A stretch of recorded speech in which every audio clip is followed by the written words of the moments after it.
What's up, everybody? Welcome to the most exciting episode since last week. This is episode 16 of We Are One, You Are Two, your video game and PlayStation podcast, where we talk about PlayStation and video games. I'm your host, as always, Rob Fanzo. This week, Matt is out, so I am joined by my good friend, Shane Sellers. Shane, say hello to everyone. Hey, thank you. First podcast interview, so I'm glad to be here, and thank you, everyone. Yeah, so if you like what you hear, remember, guys, you can go rate us first and foremost on iTunes, and you can go listen to us on Google Play, Stitcher, Patreon, Soundcloud, YouTube every week. We try to put this out for you. Now, we're a little behind the past 2 weeks, but that's okay. Shane, we've got a great show lined up for listeners this week. We're going to talk about some news regarding Fortnite's Falling Meteors. I don't know if you saw that at all. Mm-hmm. We'll talk a little bit about Mary Jane Watson from Spider-Man. We'll talk about Monster Hunter World, and we're going to touch on some VR and AR stuff in our topic as well. So, as always, first, before we do anything else, let's talk about what we've been playing. And you were mentioning right before we got started what you were playing. So you want to tell us a little bit about that? Sure. So I'm really busy, and lately I wanted to play something. And so my second time around, I played This War Is Mine. Which is really easy. You can pick it up, start playing it, and then save it and go back to it a little bit later on. So that's what I've been playing. I'm not exactly sure if you're familiar with the game itself. I am. What appeals to you about playing it a second time? The second time is the first time I played around, I actually lost people, and I made decisions that were, I guess, negative, like I stole supplies, I sold out the neighbor, and this time I'm trying to do more of a clean playthrough, not lose some of my survivors, so that's kind of what I want to, and I actually, and for everyone that's listening, I put it, it's a custom game, and it's 80 days, and I put the winter as strong as it could get, and supplies are dwindling. But I have not given up my neighbor. I haven't robbed the hospital, and I haven't robbed any of my neighbors. So fair enough. That's one of those ones on my backlog list that every time I open up my PlayStation and I see the little tabs and I scroll over, I'm like, nope, not today. I'm going to keep going. I'm going to play something else. And so I've been playing a lot of Prey. Right, which is, I don't know if you're familiar with that, but it's basically, I've been advertising every week as BioShock in Space, came out a couple years ago. Mm-hmm. I've been playing that. I messed around a lot with PSVR the other night. Mm-hmm. I tried Resident Evil 7 in PSVR, and it was terrifying, but it was also kind of disappointing because the graphics, there's a graphical downgrade with it. Yeah. And so the foliage is so flat that I'm like walking, and it looks like I'm looking at a piece of paper from the side. And then, have you played any of Resident Evil? I actually watched the playthroughs sometimes. Okay. Whenever I can't play the game, I'll watch a playthrough, and I'm very surprised with that. I love the new Resident Evil that they had out. It's almost like they did a complete 180. It was almost like a very more focused on horror. But then, as you get deeper in the game, you do see the Resident Evil. I guess the experiments, all that comes together the more you play.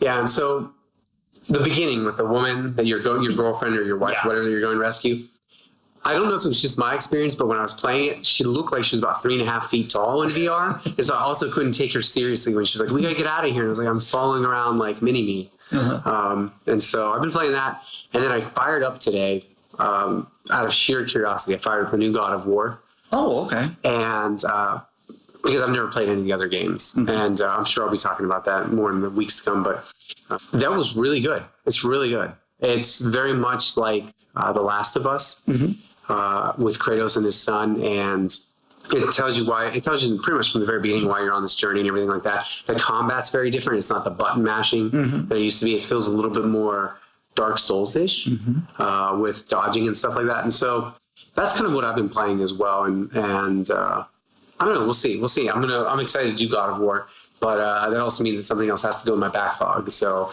Prey is probably going to get pushed aside. Persona 5 is going to get pushed aside. Resident Evil is going to get pushed aside, even though I just started that. So real quick, how long has it been since we've had a new God of War? Well, Ascension came out for the PS3 era, and that was, I think, 2010, 2011. And so it's been at least, I read the other day that the developer of the game had been working on this for 5 years. So it's been at least 5 years. That's a good question, actually. Let me take a quick look here. Sure. God of War Ascension was 2013, so it has been 5 years. And, and the thing is, I believe we spoke about it, and I think you've actually covered a little bit of this in some of your previous podcasts, is that a lot of times I think developers are just so pushed to, crank out sequel after sequel. I almost think that sometimes it's worth the wait for, a game to take a couple of years to come out. Because it's even better. It doesn't feel like it's just a complete reskin and it's the same game, just a different time period. So it's great. I'm glad I haven't played the game. I've heard some really good good stuff about it. So I'm glad they took some time and they're hitting a home run with this.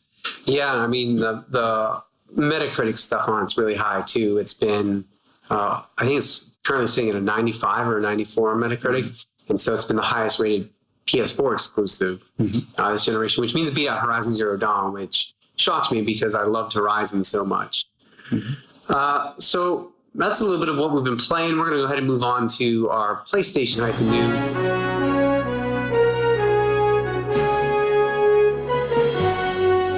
This is where we cover usually the top 5 news stories. I decide on the top 5, to be honest, and sometimes the world will be on it from the past week. I guess the one I will cover that's kind of an honorable mention that I don't really care too much about, but I thought I would mention is Nintendo. The same day God of War came out, with their Labo thing. Have you seen that? No, I haven't. And so what it is it's $80, between $60 and $80. I have to look at the price again. And you can purchase cardboard that you can construct different things for the Switch, right? And so you can build like a miniature piano that you can then put the screen of the Switch on, right? And then there's rubber bands and everything, and you actually build little keys, and you can play like a piano. Really? Yeah, but it's all cardboard. Or the other one's a fishing rod, right? You can throw a fishing rod, and like your screen, I guess, acts as the pond. Yeah. And so you have a string attached to it or something like that, and then you've got the fishing rod that you build out of cardboard.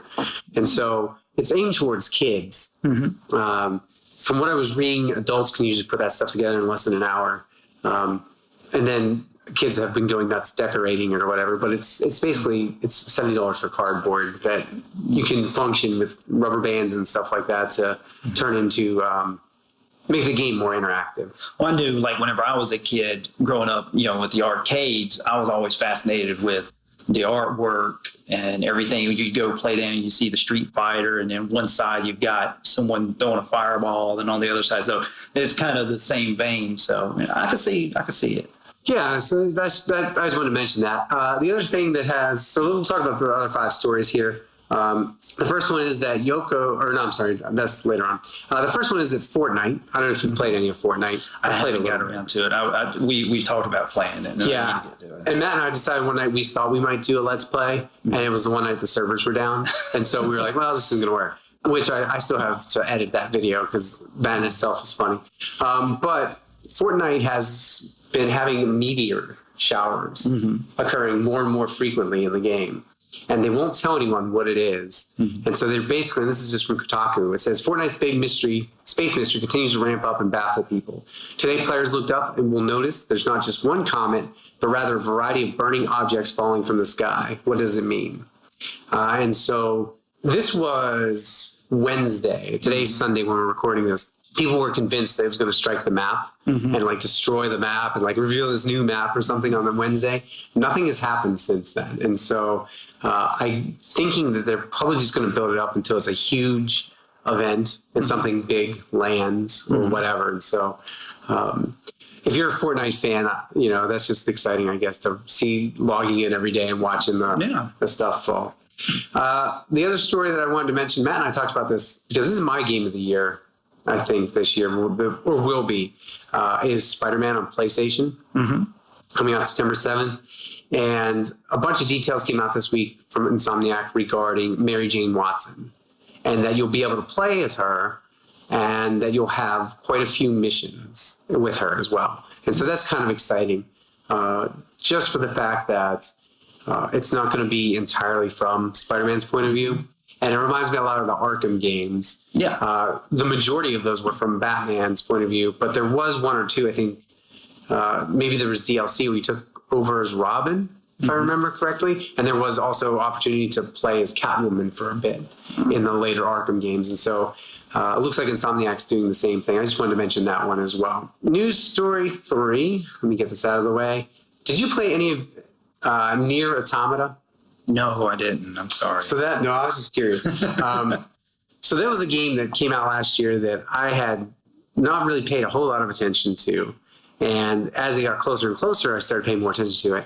And I bought it on a whim, even though it has this. If you ever watch on YouTube, there's a wonderful YouTuber. I can't remember her name right now. She goes through the very, it's almost like Warhammer and some of the other games where the history is so convoluted of well, this started back in 800 AD, and then we jump forward to 1400 AD, and then it's 30,000 AD, right? And so Nier Automata has become kind of a cult hit. And Push Square announced this week, or revealed this week, that Yoko Taro, the director of it, talked to Game Reactor and said that, quote, if Square Enix gives me money, I will create anything. So I think let Square Enix know. And if Square Enix wants it, I'll do it. And so he was very adamant. That's the end of that quote. He was very adamant about, okay, I can only write something when I want to, right? Yeah. And usually I have to drink to do that. That's what he was quoted as saying recently. But now he's like, oh yeah, well if they throw enough money at me, I'll do it. I'll go ahead. I'll make them another one. So I'm just kind of curious to see how that turns out, because I really want that. And that's one of those games that the more you play, the better it gets. You wind up having to play through the campaign almost 3 times to get the full story. Oh, and so I spent 60 hours on that game, and it was just really, really good. So the other one I've spent a ton of time on is Monster Hunter World. They have a big update that came out this week. They released a new Elder Dragon. I'm not even going to try to pronounce. I guess I will. It's Cove Teroth, I think it is. And so that dropped April 18th. What is it? The 22nd, so 4 days ago. And it's going to take up to 16 players to locate it. And then it takes at least 4 of you, supposedly, to take it down. And then all 16 of you are able to take it down in your different, because you can have 4 at a time in each map. When you work together like that in the same lobby, you get better rewards. And so they went from encouraging, 1 or 2 people playing together to this latest monster seems to suggest you're going to need all 16 people that are in your lobby to take it down. So that was also some news that came out this week. And then last but not least, we're kind of flying through this. Have you heard anything about Anthem by EA? This is a new game that they're releasing? Yeah. It was supposed to come out at the end of this year, and they said this now coming out next year. And they said that this week that they don't want to make the same mistakes they made with Battlefront 2. And so I think what they were talking about was the loot boxes, right? And the microtransactions. I don't know if you caught any of that back in January when that was going on. I hate stuff like that. I hate the microtransactions. I really do. I played Company of Heroes a while back, and everything was you have to pay for this, you have to pay for that, and I felt like I really never got the game that I wanted, unless I spent hundreds of dollars on microtransactions. It's weird how that has, because I remember when that was in the mobile stuff first, right? And that was like the Simpsons game and stuff like that. I was like, 99 cents, you can do this. $4.99 for this box of donuts. And it's really crept in to the Battlefront space, and the console space. And so Battlefront 2, clearly they know that they made a mistake there. Clearly they've tried to rectify it, and I don't think it's been very well received. But I think that they realize too that if they do that again, the goodwill is gone, right? Like people might forgive you one time, but the second time, that goodwill is gone. That was really just the news stories I wanted to cover this week. There was a big one, but I'm going to save that for next week. And I don't know if you saw this or not. When's the last time you played a Call of Duty? Oh, Lord. Because I know for me, it's been about 10 years. It's been a while. Yes. Yeah. Call of Duty has been a while. And so they announced this week, or at least there's rumors, very strong rumors going around this week, that this year's Call of Duty will not have a campaign, that it will be multiplayer only, and that it will have all the multiplayer modes, all the maps, and then it might have a battle royale mode like Fortnite, like PUBG. Yeah. But that they basically just didn't have time, or something happened where they are not including a campaign this year. And so that news also came out this week. I don't know how I feel about that.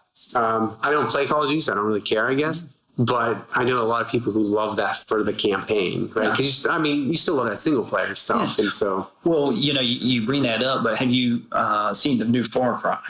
Yes. I was really impressed with that. In fact, on Steam, I was torn, between getting it on the PlayStation or getting it on Steam, because there was a bundle you could buy, and it actually gave you like a map editor. You got to play, there was like a zombie. The season pass. Season pass, and there was a Vietnam one, and I was like, whoa, it blew my mind. And it was really, they do a really good job with them. Mm-hmm. I don't think I've ever played a Far Cry that I didn't like. But that just reminds me when you bring up Call of Duty, I'm like, Far Cry just came out, and that's an awesome game all on its own there. Yeah, it is. And, I started about a half hour of Far Cry, the new one. Oh yeah, and just like everything else, I got set aside because I got busy planting and doing other stuff this week. So I'll get to it eventually.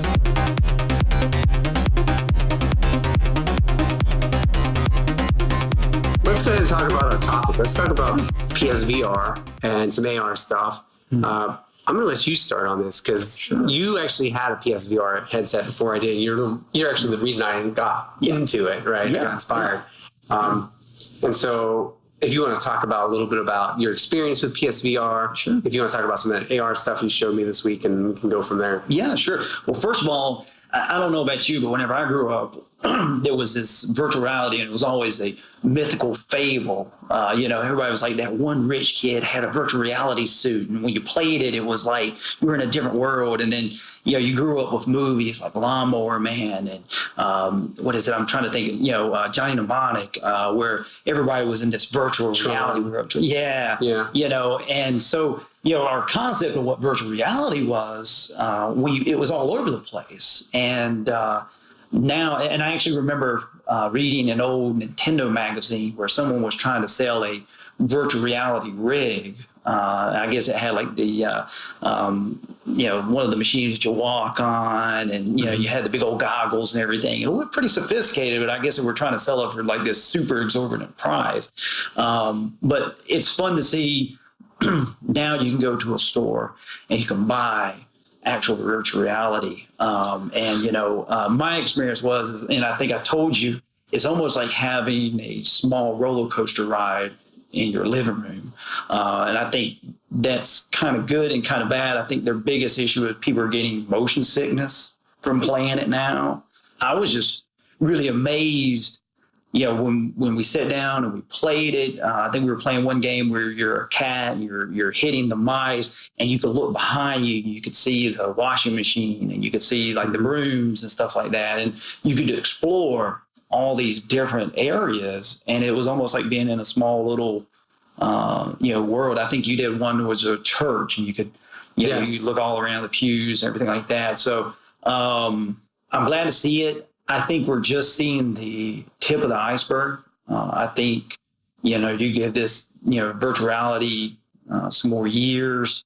I think your graphics are going to be, better. Like you said with Resident Evil, mm-hmm. Be more crisp. In fact, I was watching a video where a guy was playing like some zombie survival virtual reality, and he was in a hotel room, and he's opening the doors, and he's got the zombie coming down the hallway.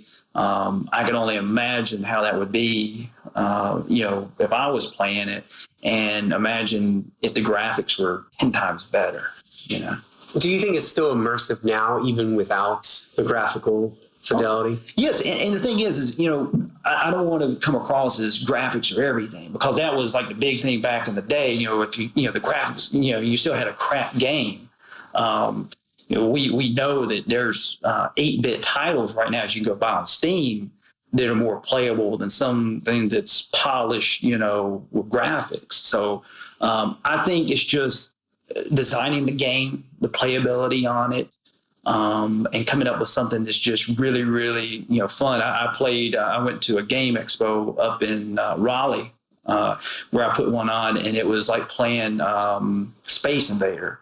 Okay. And you were looking up at the sky, and the bugs were just coming down, and they were shooting. It was almost like they were throwing volleyballs at you. I had flashbacks back to elementary school. So I think the playability. You want to get people in there, and you want them to start playing, enjoying it. And I think just polishing more games, creating an epic title to get people to come to play this. And I think that's what's going to open the door for virtual reality, is that epic title that comes out. Yeah, and I do wonder too what it would be like. I really actually would like to see more third-person titles. Like, I would love to see what it's like to be behind, because I mean, so many of them, right? You're floating hands or whatever. Like, you're in that person. I would really love to see more third-person titles, just to see kind of what that feels like. And I know there's a couple out there. I haven't tried any of them yet, but I really would like to be able to feel the difference and see if it still feels just as intense. Because I don't know about you, but a lot of times that, and that's kind of you were talking about, is the immersive nature of it's still there. Like, I was playing Super Hot like a week ago, right? Which I think I recommended you to check out. Yeah. I was playing Super Hot like a couple weeks ago, and I totally forgot where I was at in my room there. I punched my TV, I punched my chair, right? Because it's just, you're in that moment, and those guys are throwing nunchucks at you and firing bullets, and you're trying to dodge them, and you're trying to throw them back. And so, I was shuffling all over the place with my feet, not realizing that. And I even forgot, that cord hangs down, right? Off the unit. Yeah. I just totally forgot that was there. I mean, like, I didn't trip on that too. But what has been the game that you've played so far that has impressed you the most? Because I think people talk about, like, and you kind of mentioned this too, about graphic and like being immersive, and people talk about it being something that really needs to pull them in. They need to have like a killer, what they call a killer app, right? Something that really is worth buying a VR headset for. And I know Sony's made them super cheap, which that alone justifies it to me. But what is one game you've played that really, if you were to tell somebody this is why you need a VR headset, what would it be? Man, I don't know, because there's a lot of titles. I think, I got to play a little bit of the Arizona Sunrise. That's a zombie game. And, I liked the fact that it was high paced. There was a lot of action with it. And there was I felt like I could explore things, like I could go inside of like houses and look in, drawers, stuff like that. So I like that. From a roller coaster, perspective, like I was telling you earlier, I can't remember the name of the game, but we played it where you're racing and you're hitting all the. Oh yeah, Thumper. Thumper. Yeah, that's it. Yeah, Thumper. That was a really good game, and it was a free demo.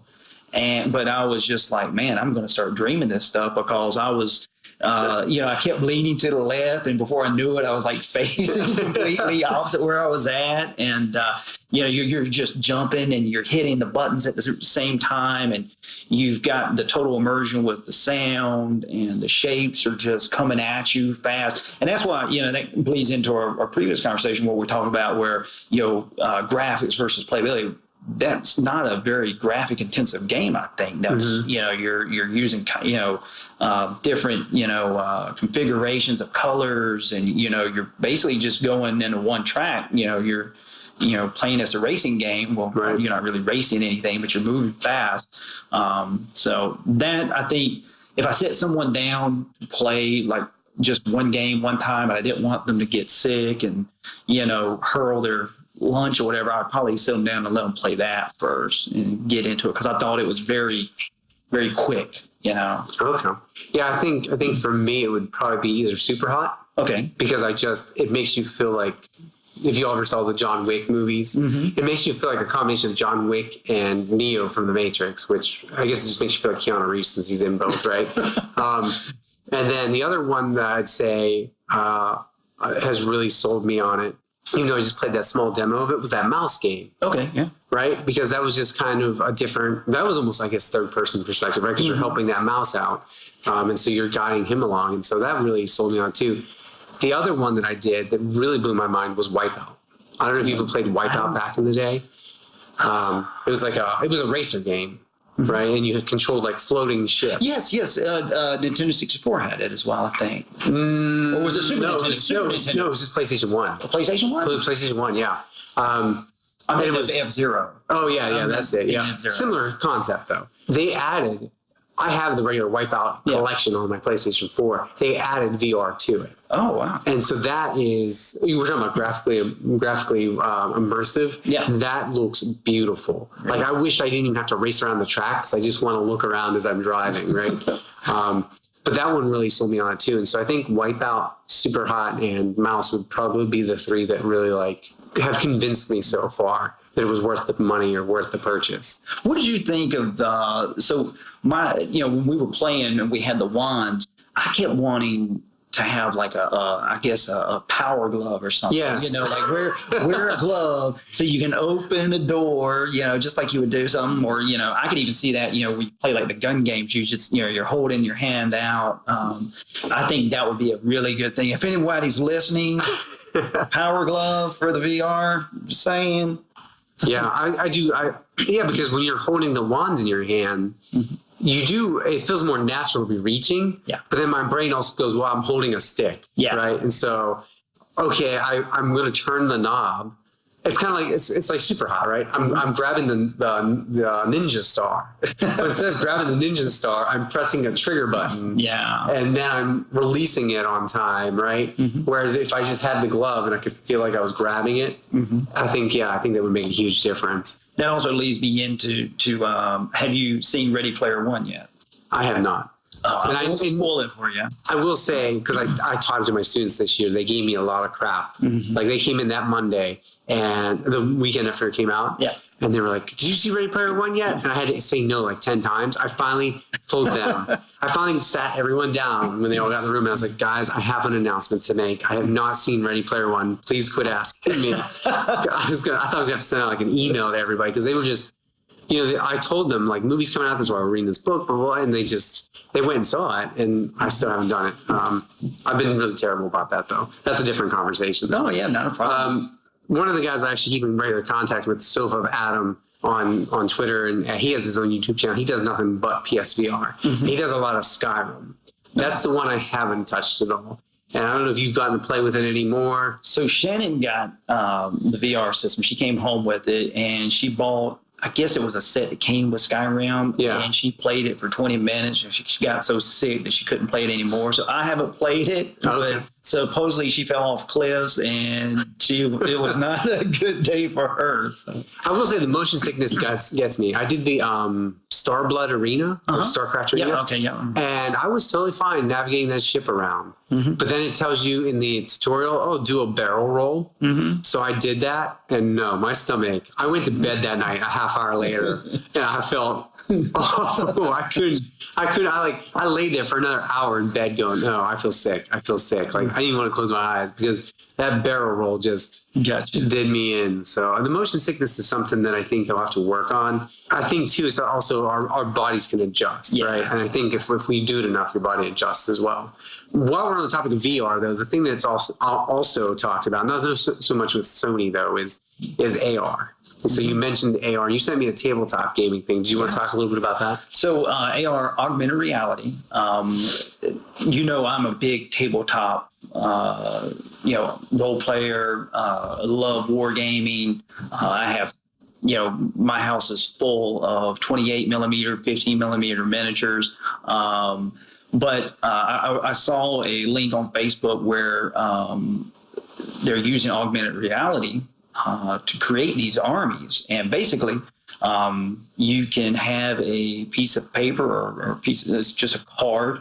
And I guess with a filter or with some glasses, automatically this card turns into whatever, is programmed to be. And I believe the thing that I sent you had a windmill, like an inn.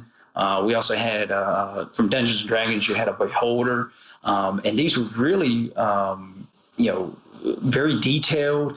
You could actually walk around the table in all viewpoints, even from above or, completely around it. 360 degrees was, detailed. And you could take these cards and place them anywhere you wanted on there. And this I believe is where, in the future, right now, one of the biggest games, one of the hottest games has been going very strong is Magic, the Gathering. Yeah, my students play that a lot. Yes, and it's been around. I played it whenever I was in high school. It's been a long time. So I'm thinking what you're going to start seeing is you're going to start seeing card games just like that. You show up, you're going to have a bunch of kids wearing glasses or whatever, and you're going to look at a tabletop and you're going to just see a bunch of, like cards with microchips on them, and you're like, what are they playing over there? And if you put one of these glasses on, you're going to see, ranks of, militiamen or cannons or tanks going across the field. And I think that's what's going to be your new avenue. And you can do, just like I said, it could be a deck of cards, it could be something that's the size of a book. With me being tabletop, I know when you go to purchase miniatures, Game Workshop, they're the 100-pound gorilla in the room. They have models, and the models are impeccable, but some of them are super expensive, and we're not even factoring in the cleanup, the painting, which that, a lot of people that do the miniatures love to do that stuff. I love to do it, but some kids may not be as patient.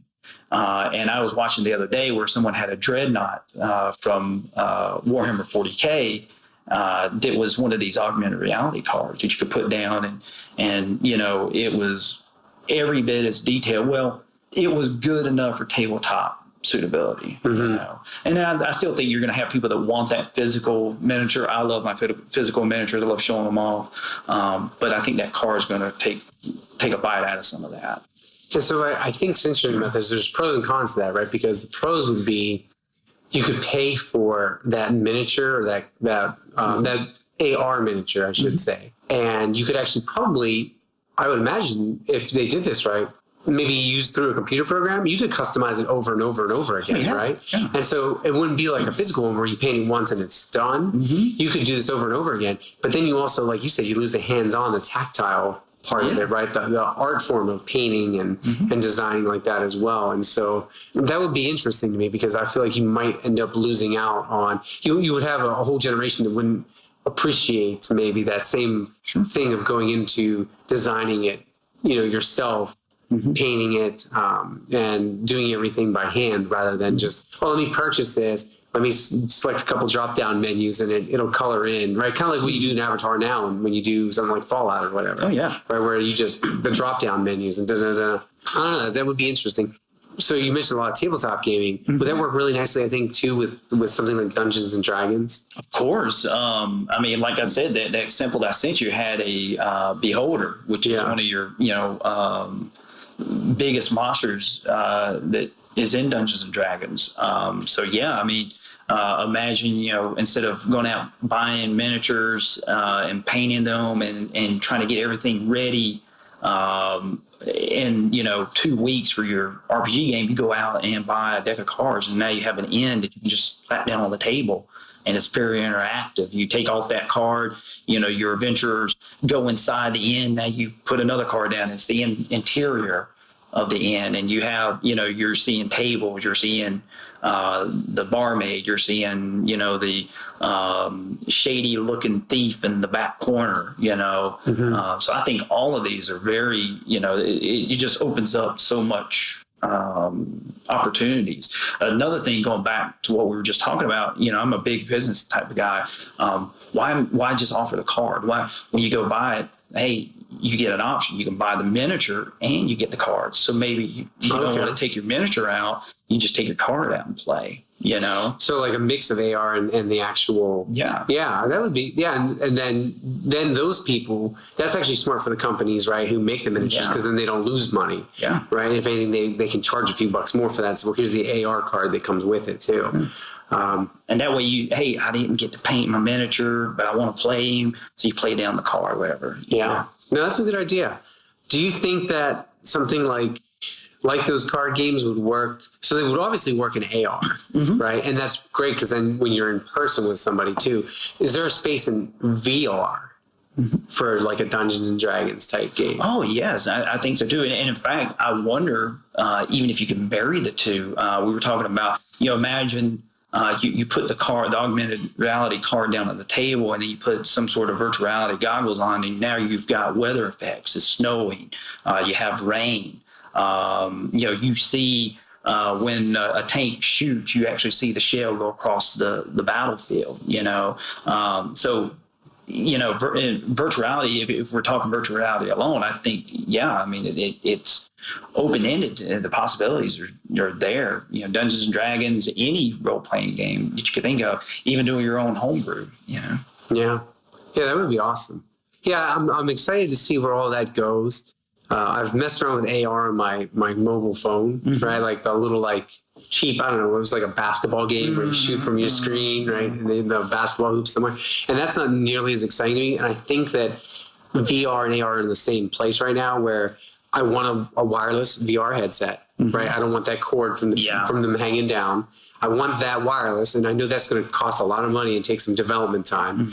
But I also want the same thing with AR. I want to put on a pair of clear glasses, and I want that to be my AR experience, right? I don't want to have to hold my phone up and look through my phone to do the AR stuff. And so that's exciting. And I think we're kind of in a weird place where we're probably another 5 to 10 years off from that. I don't know. And I'm sorry, I mean,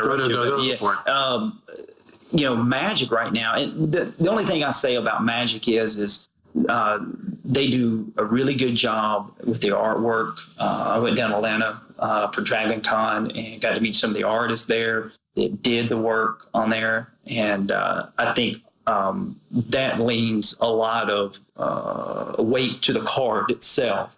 But, I can just see, Magic coming out with a new deck that has these augmented reality cards, and you play it down, and now you see a huge dragon or whatever it is on the field. Imagine in Magic, I don't know if you've played it before, but you have all the mana, the land, the swamp, the water.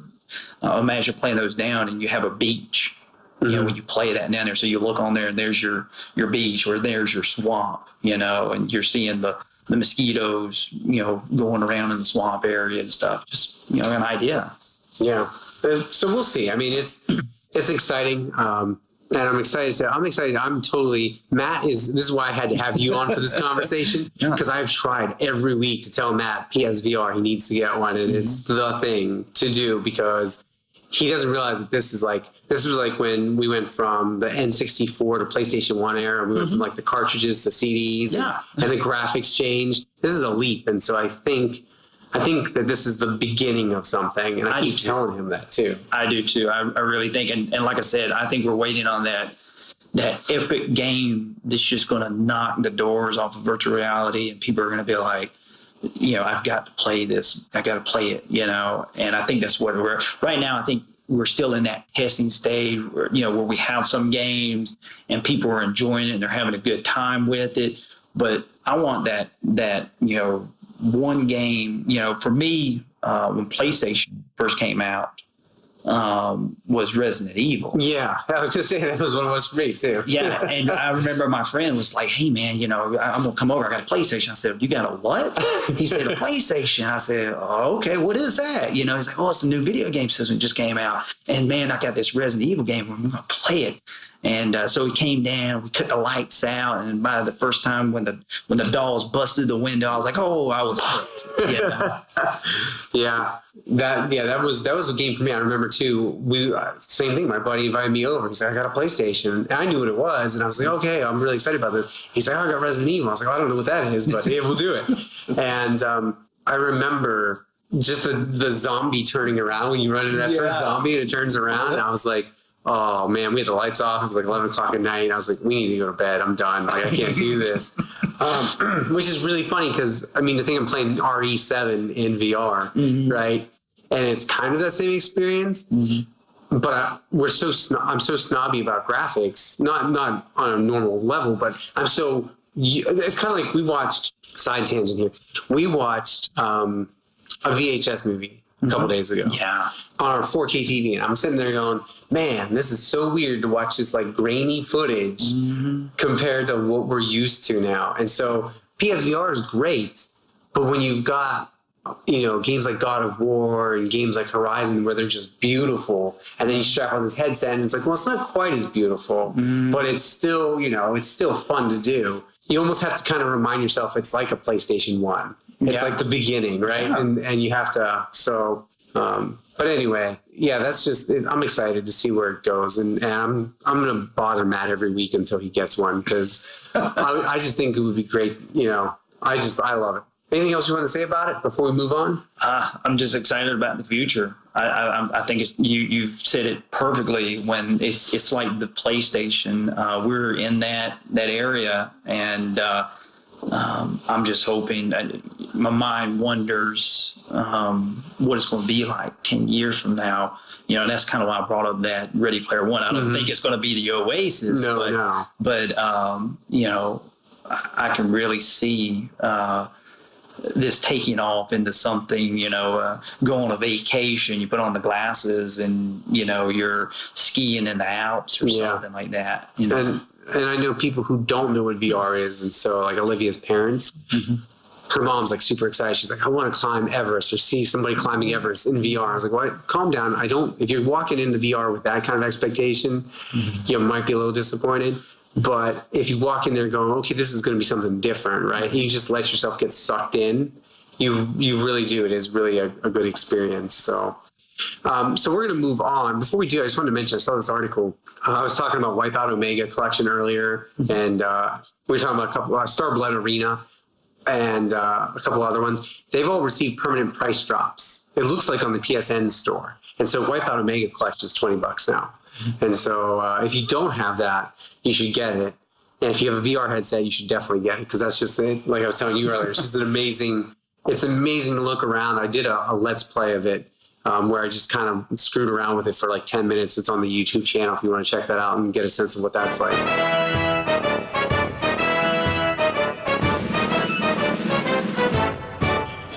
We're going to talk about this day in gaming history. This is where we talk about just some games. I'm going to read off some games that came out April 22nd, the day we're recording. So it's a Sunday today, but in other years, right, it would have been like a Monday or a Tuesday. And so let's see if anything good came out this year or several years ago. Well, okay. So Star Fox Zero. Bundled with Star Fox Guard, the Wii U version came out last year. And so I'm not a big Star Fox fan. I never was. That doesn't mean anything to me. But it did come out. Rocksmith, was that like the Rock Band knockoff, Rocksmith? I think it was. So, yeah. They had all kinds of songs released on the PlayStation 3 and 4 in 2015. They came out. Skullgirls came out. Big Band, PSN release. I played a little bit of Skullgirls. That's a good one. Call of Duty Ghosts had some DLC. And this is the thing that Matt and I always learn about these, is when you go through the past like 5-6 years, there's no longer just games released, but there's like dates for DLC release now, right? And so it's so funny to see this stuff because when you go back down further, like 2012, one game was released on this day, right? But that's because DLC wasn't as prominent. It also might have been a weird day. I don't know.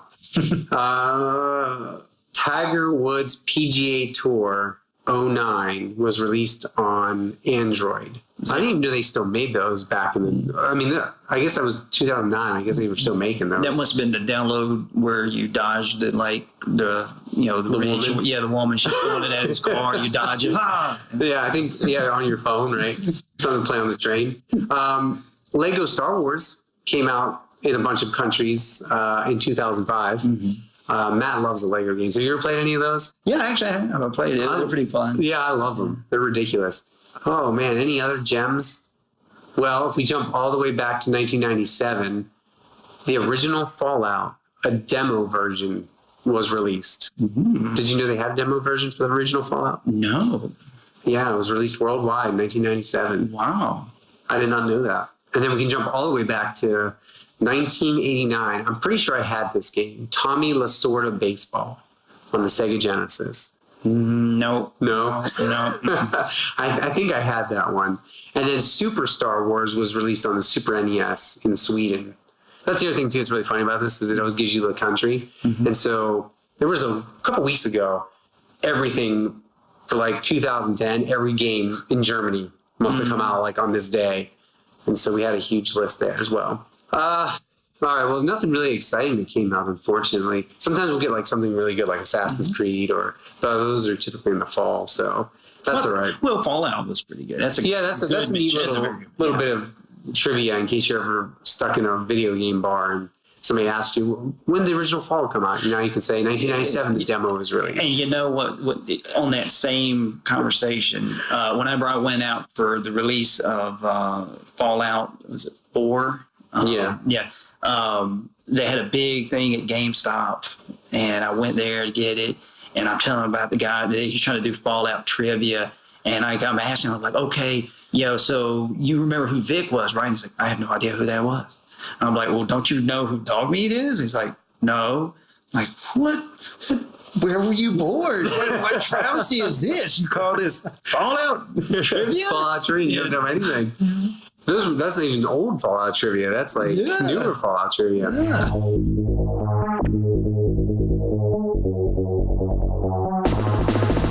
All right, so the only other thing we're going to cover this week, let me make sure I got the right week up here because I don't want to. So this past week, we'll talk about the games that came out this past week. Usually I do the ones that are, usually we record in a weird wonky space anyway. So these are the games that came out the week of 4/17 through 4/22. Okay. So we'll just mention them and go through them real quick. Sometimes I like to read the descriptions, right? Because sometimes they're terrible. So Assetto Corsa Ultimate Edition came out on PS4 digital, and that was out 4/20. A lot of games came out on 4/20. Assetto Corsa Ultimate Edition is the most complete version of the universally acclaimed driving simulator, offering all DLC and updates ever released for the game. Wait a minute, I feel like we did this. Did I do this last week? I think I might have. I did. Let's look at the new ones. I apologize. No I apologize to you guys. Matt and I did this last week with these games. So we're gonna jump into the games for this week that came out. Here we go.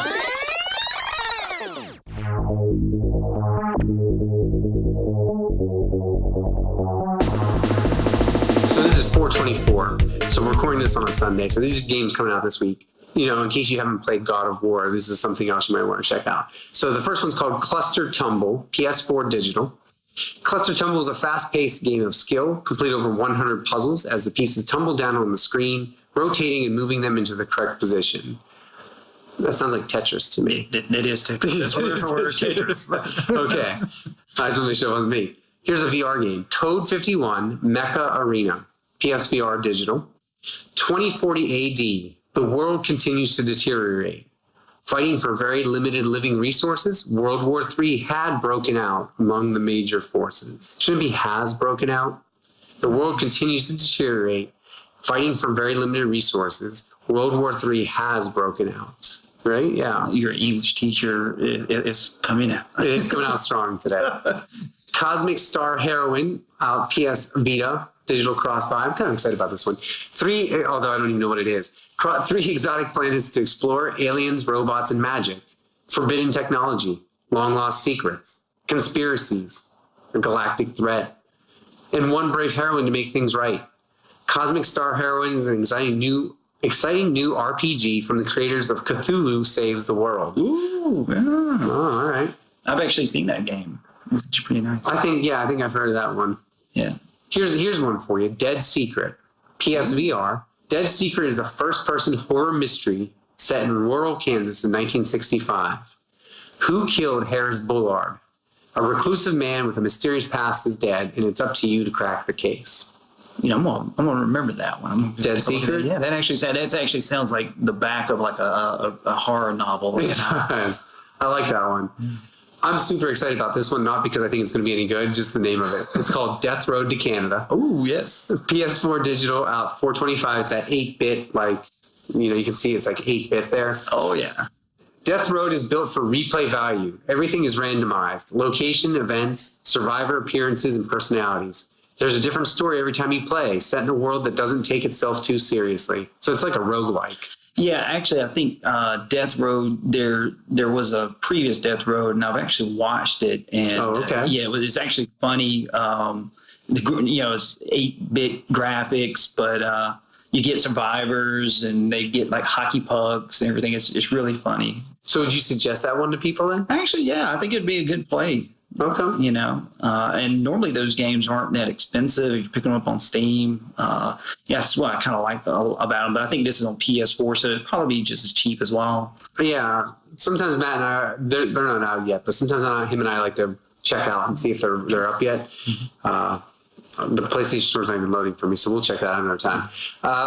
Devious Dungeons out, PS4, PS Vita, digital, cross-buy, which is so important because I bought a game on the PlayStation 4 thinking that it would automatically come with the version that went on my Vita. Oh, really? Because most of them do. Mm-hmm. And that's really nice because if I don't want to play it on there, I know I can download it for free on my little handheld when I'm out and about. I went to download it on my Vita and I was like, son of a gun, it wants $8 from me because it was not cross-buy. It was, you bought it on there or you bought it on there. You don't get like both versions. And so this one is. Set in the Dark Ages, Devious Dungeon is a medieval-focused action platformer title. Only a true champion will be victorious. Here you go, Shane. Dream Angling. PSVR digital out 4/26. I'm so there. I can't wait to get that, Marlon. This is a story about looking for memories in a dream. By completing a series of angling challenges, players experience the inner feelings of the main character. Whoa, they really went deep with that. They did. The fisherman's deep desires. Emily wants to play 2. But look, there's a 2, T-O-O, and then there's a 2 down below. Ooh. So is it Emily wants to play 2? Emily Wants to Play 2 offers ton of fun, new survival horror gameplay, and strives to creep you out. That's a terrible sentence. Jolt Family Robot Racer, also out on PS4 digital. Jolt is a fast-paced racing game. It's at its core, a competitive platformer that's all about maintaining momentum with skillful navigation. Here you go. Another PSVR. I'm telling you, this is the week for PSVR games. Just in Time Incorporated. Looks like Minecraft. Just in Time Incorporated is not a regular insurance agency, and you are not a normal agent. With the power of our hyper glove technology, there you go, you can move at 10 times the speed of a regular human. Now, if we only had a real power glove. That's what I'm saying. Hello, people listen. Now, this one I might be interested in. MLB Home Run Derby VR. I can see that. I feel like if you don't have the little strap on the thing, sling it, yeah. You're going to sling the VR thing into the TV. Can you crush it in the most immersive and authentic Home Run Derby VR game presented by Major League Baseball? That was it. Wow, there's a lot of little games going on this week. Look at this one. Pick a Pix Color. PS4, PS Vita digital cross-buy. Pick a Pix are exciting logic puzzles that form whimsical pixel art pictures when solved. That's a tongue twister. Challenging, deductive, and artistic, this original Japanese invention offers the ultimate mix of logic, art, and fun while providing solvers with many hours of mentally stimulating entertainment. I have to hand it. The person that wrote that, they did a good job. Yeah, that is a good one. They did a good job. That's a really good. That's probably the game I'm least interested in out of this list so far. That has the best description. Yes. This looks like an anime one. Psychedelica of the Black Butterfly. PS Vita. Who says games aren't coming out for Vita anymore? Digital retail out 4/27, so that's probably Friday. Awakening in a mysterious mansion. Her first frantic thoughts are, where am I? And more importantly, who am I? She encounters several young men in the same predicament, trapped and missing their memories. To survive, they must hunt black butterflies and claim kaleidoscope shards from the horrific monsters surrounding them. Ooh. Yeah. Okay. This one came out a couple weeks ago. Okay. And I was excited about it. I guess it's getting a retail version now because it was originally just a digital. Rick and Morty, virtual reality for PSVR. Did you see that one? I haven't seen it. I'm a big Rick and Morty fan, though, so this may be something I need to take a look at. Yeah, it looks funny. I've never watched Rick and Morty. That's a horrible admission. What? To me. Oh, yeah, no, I know. he just confessed, everyone.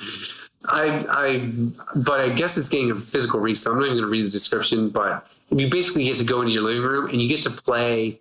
I think you get to play as Rick, and like you're playing as Rick, but you're being yelled at by Rick and Morty. And so like you're Rick, but you're like an alternate version of him. I think that's how that works. Space Jacked, PS4 digital out 426. Build, shoot, survive invasion by filthy alien scum. Can you, space technician ace Dave Proposky, defend your spaceship against a relentless horde of aliens? Ooh, that might actually be fun. Yeah, it's 8-bit as well. Yeah, it might be fun. Yeah, that doesn't look too bad. It reminds me of like the old, what was that game on Atari? I think it was just called Aliens. Yeah. I think. Survive, Mr. Cube. PS4 digital out 426. Survive, Mr. Cube is a roguelite action game, so another rogue one, with a story of a man called Mr. Cube who has to escape from an unknown world in order to get his life back. It's kind of got a Don't Starve vibe to it. It does, thank you. I was thinking, yeah, Don't Starve. The Swords of Ditto. Ditto. PS4 digital. The Swords of Ditto is a compact action RPG that creates a unique adventure for each new hero of legend in a relentless fight against the evil Mormo. That kind of looks like it should be an animated series. Yeah, it does. Yes. Like some sort of child's animated series. It almost comes across Mega Man. It does come across Mega Man, yeah. To Leave. Oh, I heard about this one. This one deals with mental illness. PS4 digital. To Leave is a hard game. Every element in To Leave, from its very opening all the way to its conclusion, has been crafted to challenge your skills, your wits, your intuition, and your perceptions. Most importantly, To Leave seeks to stir interpretations. Although much will be indecipherable to you from the onset, be assured that everything in this work is deliberate and everything is relevant. I actually saw I